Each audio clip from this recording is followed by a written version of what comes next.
ଗ୍ରାମରେ ଲାଇନ ସମସ୍ୟା ପାଇଁ ଦୀର୍ଘ ସମୟ ଧରି ଉଦଳାଲୁ ପୋଡ଼ାଢିଆ ମୁଖ୍ୟ ରାସ୍ତା ଅବରୋଧ କଲେ ଗ୍ରାମବାସୀ। ଅଞ୍ଚଳରେ ଲଘୁଚାପ ଜନିତ ଲଗାଣ ବର୍ଷାରେ ଭୁଡୁରୁବଣି ଗ୍ରାମରେ 2 ଦିନ ହେଲା ଲାଇନ ସଂଯୋଗ ବିଚ୍ଛିନ୍ନ ହୋଇଥିବା ବେଳେ ହନ୍ତସନ୍ତ ହେଉଛନ୍ତି ଗ୍ରାମବାସୀ।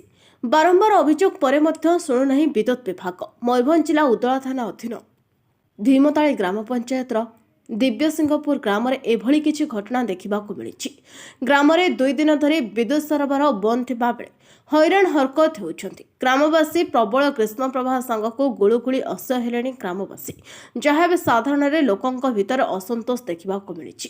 ଲାଇନ ସମସ୍ୟା ଏବେ ଗ୍ରାମର ବଡ଼ ସମସ୍ୟା ହିଁ ମୁଣ୍ଡ ଟେକିଛି। ବାରମ୍ବାର ଏଥିପାଇଁ ବିଦ୍ୟୁତ ବିଭାଗକୁ ଅଭିଯୋଗ କରି ମଧ୍ୟ କିଛି ସୁଫଳ ମିଳିପାରି ନାହିଁ।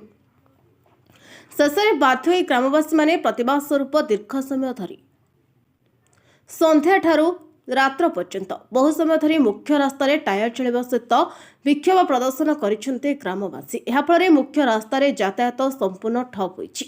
ଖବର ପାଇ ଘଟଣାସ୍ଥଳରେ ଉଦଳା ପୋଲିସ ପହଞ୍ଚି ପରିସ୍ଥିତିକୁ ଆୟତ୍ତ କରି ଲୋକଙ୍କ ସମସ୍ୟାକୁ ବୁଝି ଲୋକଙ୍କୁ ବୁଝାସୁଝା କରି ଧାରଣାରୁ ଓହରିବା ପାଇଁ ପ୍ରୟାସ ଜାରି ରଖିଥିବା ବେଳେ ଜିଦ୍ ଧରି ବସିଲେ ଗ୍ରାମବାସୀ। ଗ୍ରାମରେ ଯେତେ ପର୍ଯ୍ୟନ୍ତ ବିଦ୍ୟୁତ ସଂଯୋଗୀକରଣ ହୋଇନଥିବ ସେତେବେଳେ ପର୍ଯ୍ୟନ୍ତ ଏ ଧାରଣା ବଳବତ୍ତର ରହିବ। ତେବେ ଘଟଣାସ୍ଥଳରେ ବିଦ୍ୟୁତ ବିଭାଗୀୟ ଅଧିକାରୀ ଘଟଣାସ୍ଥଳରେ ପହଞ୍ଚି ଲୋକଙ୍କୁ ପ୍ରତିଶ୍ରୁତି ଦେଇ ଗ୍ରାମରେ ବିଦ୍ୟୁତ ସଂଯୋଗୀକରଣ କରିବା ପରେ ଏହି ଧାରଣାରୁ ଓହରିଥିଲେ ଗ୍ରାମବାସୀ।